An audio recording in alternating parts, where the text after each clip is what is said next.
What is going on, everybody? So I woke up this morning, flipped open the Twitter, and got inspired to make this video here because ESPN put out just a laughable article, more of a comedic bit than any sort of real sports analysis, and it was an NFL redraft. I mean, I don't even have to explain it. Just look at this thing, how terrible it is. An offensive tackle, 6th, Drew Lock over Kyler Murray. I mean, come on, this is just terrible. What are you doing, ESPN? So I decided to fix their list, do an NFL redraft.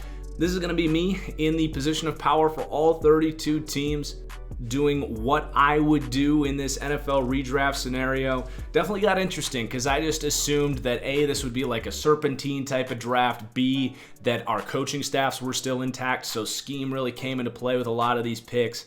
So I definitely had a ton of fun putting this list together. And then lastly here, the draft order is based off of career winning percentage, actually. So if you enjoy, please do hit that like button down below. Definitely leave a comment what you would do differently. I'm assuming there's going to be a ton of disagreement here. It's a very subjective list, so it's always going to invite that. But I am curious what you guys would do differently. Again, this is what I would do. So without further ado, the first overall pick, no surprise, Patrick Mahomes, the best quarterback in the NFL, happens to be one of the younger ones. Then the second pick, the Arizona Cardinals, we're going to grab Russell Wilson. He is a little bit older than some of these other options, but he is, to me, clearly the second best quarterback in the NFL. This Arizona team has watched Russell do mean things to him for a long time now. Now they get to flip the script and get a little Russell Wilson themselves for, 6-7 years of elite quarterback play, I would say, until he maybe loses some of that mobility. Then Jacksonville with the third pick. This was tough for me, but I did go with Deshaun Watson ahead of other guys like Lamar Jackson, Kyler Murray. I think Deshaun has just shown it more consistently throughout a larger sample size, a quarterback that's shown kind of the ability to carry offenses, be more of a prolific passer, come back from behind, play more independent of schemes. So I'm going to take Deshaun Watson third, and then fourth is going to be Lamar Jackson. A lot of people compare Lamar to Michael Vick. Well, here you go, Atlanta. You get Michael Vick back in a way. While I don't know if Lamar is ever going to be the passer that some of these other options are going to be, he's shown enough in that regard, combined with his athleticism and mobility and just playmaking instincts, that I'm willing to take Lamar here, and we can kind of build around him throughout this whole redraft, which would be actually pretty fun to do, to maybe kind of replicate a little bit of what the Ravens have done. But then rounding out the top 5, Kyler Murray. I thought about bringing Joe Burrow back in here to Cincinnati, but I think Kyler, we've seen it at the NFL level. And I do think his upside's actually a little higher than Burrow because he brings that elite athletic upside, but also is remarkably accurate, just has beautiful touch, does still need to work on that processing and stuff a little bit, but he's still very young. He's only been playing quarterback at a high level of competition for a couple years. So that's going to round out the top 5. All quarterbacks shouldn't be a surprise to people that follow the game closely. Then the 6th pick was really difficult for me. There was some really exciting younger options, but ultimately, to me, Aaron Rodgers is just better than the other options at quarterback available. It's too early for me to take a non-quarterback here. I think you're still going to get 3 or 4 years of elite quarterback play, or high-end special quarterback play, whatever word you want to use for it, out of Aaron Rodgers. I don't think that's entirely different from Russell Wilson at number 2 either, to be honest. I think once Russell's legs fall out from under him at 36, 37 years old, his play is going to drop off as well. So I'm going to take 4 or 5 years of really, really high-end quarterback play. Rodgers has said he wants to play till he's 40, he's 36, so I'm comfortable taking him. The Jets have been so miserable for so long. You're going to be very competitive with Aaron Rodgers. The dude's never missed the playoffs when he's finished a season, so it might be a little sigh of relief for the Jets fans. And then the Houston Texans are going to end up with Carson Wentz. Fairly similar player to Deshaun Watson, honestly. Has that big playability, the escapability, the mobility, the occasional missed pass. Very similar players. Wentz just has shown that he gets injured at really inopportune times. I'm going to roll the dice and hope that that's kind of a thing of the past, and you're going to end up with one of the best young quarterbacks in the league. And then Detroit at number 8, I am going to roll the dice with Joe Burrow. I actually thought about bringing Matthew Stafford back here, but if I'm really sitting here for Detroit, we've kind of done the Matthew Stafford thing. Let's mix it up a little bit, see what Joe Burrow can be. He's got the youth that Stafford doesn't. You don't have to worry about the back stuff. I don't think there's going to be a huge disagreement on that. Yes, it's more of a risky pick, but it's my pick, so deal with it. Then New Orleans at number 9. Baker Mayfield going to be the pick here. A lot of people have compared him to Drew Brees, so you get a younger version of Drew Brees here in Baker Mayfield. And I think Sean Payton would be one of those coaches that can really kind of weed out some of the weird tendencies that he developed, kind of lost some of that pocket awareness, threw too many picks. I think he can kind of rein in Baker Mayfield and really make this 9th pick here worth it. Then Matthew Stafford is going to come in here with the 10th pick. I think he's just a better version of Josh Allen. When I do think of Buffalo and that outdoor football, I do want a big, strong-armed, tough quarterback. And I think Matthew Stafford would be an excellent fit here for the Buffalo Bills. So all quarterbacks in the top 10, definitely the way I think it should be, especially if you're talking about some sort of serpentine type deal here. If you don't take a quarterback in the top 10 there, you're waiting till the back end of like the 50s before you pick again. But we are going to buck that trend here with Aaron Donald to the Tennessee Titans. Yes, he is up there in age a little bit, but I see Donald as a guy that's got 3-4 years of like the best defensive player we've maybe ever seen in him. And then he's such a great athlete. He takes such great care of his body that, and he's so technically refined that I think he is still going to play at a very high level into his 30s. So Tennessee's going to get the best pure football player in the NFL here with the 11th pick. And then they can kind of figure out quarterback in the second round. There is also a coaching staff that turned Ryan Tannehill back into a top 15-ish quarterback. So they're going to kind of follow that trend. And then Cleveland is going to get Myles Garrett back home here. It's really just the youth thing.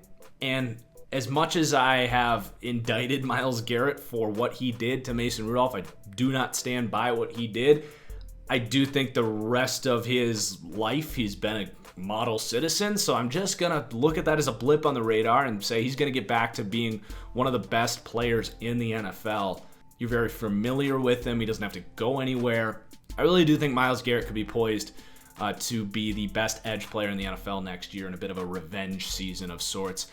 Then Carolina at 13, I am going to take Tyreek Hill. So a couple of kind of character red flags in a way. But to me, Tyreek Hill is the most impactful non-quarterback on offense in the NFL. His separation ability, paired with his run after catch ability and honestly good contested catch ability and route running, like he just is, it's a weird dynamic. Like most people, myself included, wouldn't say he's the best wide receiver in the NFL, but he is the most valuable and most impactful wide receiver in the NFL, and he's very young. So we're going to take Tyreek Hill, and Matt Rule and Joe Brady are going to be able to have somebody that's whatever quarterback they end up with in the second round or third round, whatever it is, you're going to have someone that's going to make that quarterback's job as easy as it can be in Tyreek Hill. Then Philadelphia at 14, we're going to grab Jalen Ramsey. That cornerback spot is becoming ever so more important. Some of the top quarterbacks left on the board right now actually have some worries about how they play outdoors. I think the elements and all that in Philadelphia would impact some of these top quarterbacks like a Matt Ryan per se. So I'm actually going to take Jalen Ramsey and figure out quarterback later. Ramsey might not be the best corner in the NFL, but he's still incredibly young and is probably the second or third best corner in the NFL. Then Matt Ryan is going to go to the Chargers here. The element's not quite as big of a deal here. He's still a phenomenal quarterback. Yes, he's up there in age, but similar to things like we said about Rodgers and Russell Wilson, if you can get a top 10 quarterback for 4 or 5 years, that gives you plenty of time to figure out a replacement plan. So we're going to grab Matt Ryan and then Jimmy Garoppolo to round out the top half here to the Washington Redskins. He's still, 28 years old. I do look at him as a top 12 quarterback or so. Just went to the Super Bowl, and no, he didn't play great in that Super Bowl, but there was a lot of games last year where he actually was phenomenal and looked like an elite quarterback in those games. I don't think he's ever a guy that you're going to get that consistently, but I'm definitely comfortable making him my franchise quarterback. And then the Rams at 17th, I'm going to grab Kirk Cousins. He runs this Sean McVay scheme perfectly, probably even better than Jared Goff. Yes, he's a little bit older, but Cousins low-key throws one of the best deep balls in the league. And I think Sean McVay, who is familiar with Kirk Cousins, would really look at Kirk and say he can be our quarterback for a while here. we can just build around him. Then Seattle at 18, this is going to be Dak Prescott. So some of these sort of middling quarterbacks falling off the board here, but Dak kind of follows in that Russell Wilson mold a little bit, can extend with his feet, do some nice things out of the pocket. You know he's going to be effective with play action. Pete Carroll's always going to want to run the ball and play defense. I think Dak Prescott really fits the mantra there in Seattle. Then the Raiders with the 19th pick. Nick Bosa going to come off the board right there with Myles Garrett as one of the best young defense players in the league at a very impactful position of edge. You know, I think in general, secondary and corner is more important than pass rush, but I've always kind of said that if you can have that game-wrecking pass rusher, that is going to be the most impactful position you can have on the defense, and Nick Bosa was that as a rookie. You know, I don't know how much better he can actually get because he was already probably the best edge rusher in the NFL last year, but I don't think John Gruden's going to complain about how that defense is going to build around Nick Bosa. Then this might be the first really controversial one, and that's going to be George Kittle to the Indianapolis Colts. I think he just brings something at a position that's hard to find this at, and that's just that elite mismatch problem. Combined with his run blocking, and Frank Reich has really shown a propensity to use multiple tight end sets here, I think Frank Reich would fall in love with George Kittle. And with that scheme, they would be able to really make things easier on whatever quarterback they ended up with in the second round. Then the Pittsburgh Steelers, I'm going to take Derwin James. I still think he's one of the 10 best players in the NFL, pound for pound. And he just feels like a Pittsburgh Steeler. Different player than Minka Fitzpatrick, if you were thinking that way, but I'm thinking more of like a Troy Polamalu type of impact here for Derwin James as that strong safety. But the quarterbacks left at this spot, I feel pretty good about what I'm going to be looking at in the second round, so we're going to grab Derwin James. Then Kansas City, we're going to get Patrick Mahomes quadruple light in Sam Darnold. He's got all of those physical tools. Now, he just needs to be unlocked and have some help that he's not getting for the Jets right now. And we've seen what Andy Reid can do for a young quarterback. So I actually think Sam Darnold here for Kansas City could turn this thing around really quickly and honestly be a bit of a steal here at 22. He's got everything. He's accurate, senses pressure well, extends plays. It does make you wonder what he would look like if he ended up here in Kansas City in Patrick Mahomes' shoes. Then Denver at 23, a guy that kind of gets swept under the rug for no good reason, and that's Daniil Hunter. Again, right there with Bosa and Myles Garrett as these game-wrecking edge players that are really young. And the scary thing about Hunter is he actually still has some more upside in there. He's just such a crazy athlete, and he's still, it feels like, growing into his body and into his game. So Vic Fangio here has really, in all of his best defenses, he's had that elite game-wrecking pass rusher. Aldon Smith, Khalil Mack, Von Miller. So we're going to keep that theme here in a young one in Daniil Hunter. And then not long after Derwin James, the New York Giants are going to grab Jamal Adams, who's going to stay in town here but play for a different team. Very similar to what we said about Derwin James. He's a dominant cover player, just moves around, gives you tons of defensive flexibility. One of the 10, 11 best players in the league, pound for pound. Then Joey Bosa to the San Francisco 49ers. So you can't get Nick, but you do get Joey. Kyle Shanahan's going to be able to scheme up offense. He's even said that he's always a guy that's going to value pass rush over pretty much everything else. So there you go. Joey Bosa, the best young edge player left on the board. And then we're going to have another game-wrecking edge here to the Minnesota Vikings. It's going to be Khalil Mack. So he's a little bit older. He's 29. You're not going to get quite as many years as you're going to get from guys like Bosa or Hunter, but he is just so freaking good. I would still wager that he is actively the best edge player in the NFL. I mean, when he is on, he just destroys games, and Zimmer's going to want that on his team, especially after some of those games that Mac has destroyed has been against the Vikings. Then Miami, another surprise, it's going to be Jair Alexander. This is really about the scheme, the man coverage heavy Belichickian defense. Jair Alexander is, in my mind, behind Stephon Gilmore as the second best man cover corner in the league right now. And he's still extremely young. He's like 22, 23 years old. Yeah, I'd love to go Gilmore, but he's going to be 30 when the season starts. So that's why Gilmore hasn't come off the board yet. even though he's the best corner in the league. And then Baltimore at 28, this is going to be Josh Allen. There's a lot of differences between Allen and Lamar Jackson, but there's some similarities as well. They're some of the best scrambling quarterbacks in the league. Now, Lamar is just on a different level, but I actually think Baltimore could kind of build around Josh Allen, hide some of those accuracy issues, and just the kind of feistiness, competitiveness that Josh Allen brings, I think would actually really work here in Baltimore. And then Chicago at 29, we're going to grab Chris Jones. The quarterbacks here just didn't really appeal to me. When I think of Chicago, I think of cold weather games, trenches, and Chris Jones, one of the best guys left. Still young. He's one of those game-wrecking pass rushers. So it's not a flashy pick, but you're going to be able to pick really soon here and probably be looking at the same crop of quarterback. And then New England at 30. We're going to follow in the shoes of Stephon Gilmore here and take Tre'Davious White, grabbing another Buffalo corner coming interdivision over here. I think he is just a younger version of Stephon Gilmore. I think he's phenomenal.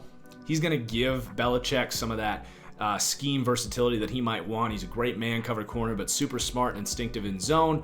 He's only like 24 years old, so great pick for New England. They value that corner at a very high level. Then Green Bay, this was tough. I actually really thought about bringing Jordan Love in here, but we just haven't seen him yet. You could probably get him in the second round if you wanted to wait. But Love might be the next quarterback that I take, just because I am personally higher on him. But we're going to take TJ Watt. Now, this was tough because I don't know if he's ever going to be necessarily Khalil Mack, Nick Bosa, like the game-wrecking edge player, but he wrecks games in different ways. Like, the dude just makes plays. He drops into coverage, he breaks up passes, he swats balls, he's a great run defender. It offers so much versatility, and Mike Pettin might be the defensive coordinator in the NFL that values versatility more than anyone. Not counting like your Belichick defenses, those kind of outside linebackers, but true edge players that can drop into coverage and do different things. Not to mention you got the Wisconsin connection here, so TJ Watt coming home to Green Bay. And then Dallas at 32, it's actually going to be Amari Cooper. It brings more youth than guys like Julio or DeAndre Hopkins. We have not been able to get a quarterback here at 32. But I think Cooper falls into a lot of things we said about Tyreek Hill. No, he might not be the best contested catch guy or the quote-unquote best wide receiver in the NFL, but he makes the quarterback's job easier than guys like Julio and DeAndre Hopkins because he is always open. Not like the old verbiage either where it's like even when he's covered he's open. Like he literally is almost always open. He is the best route runner in the NFL. His release is arguably the best in the NFL behind maybe Devontae Adams. He has the speed to be a deep threat. I really think Amari Cooper is the second most valuable wide receiver in the NFL behind Tyreek Hill. And he's staying home here in Dallas. So that is a much better NFL redraft than whatever the hell ESPN did. I am really excited to hear your comments. I hope you guys enjoyed. Please do hit that like button. But cheers. We'll see you later. Peace.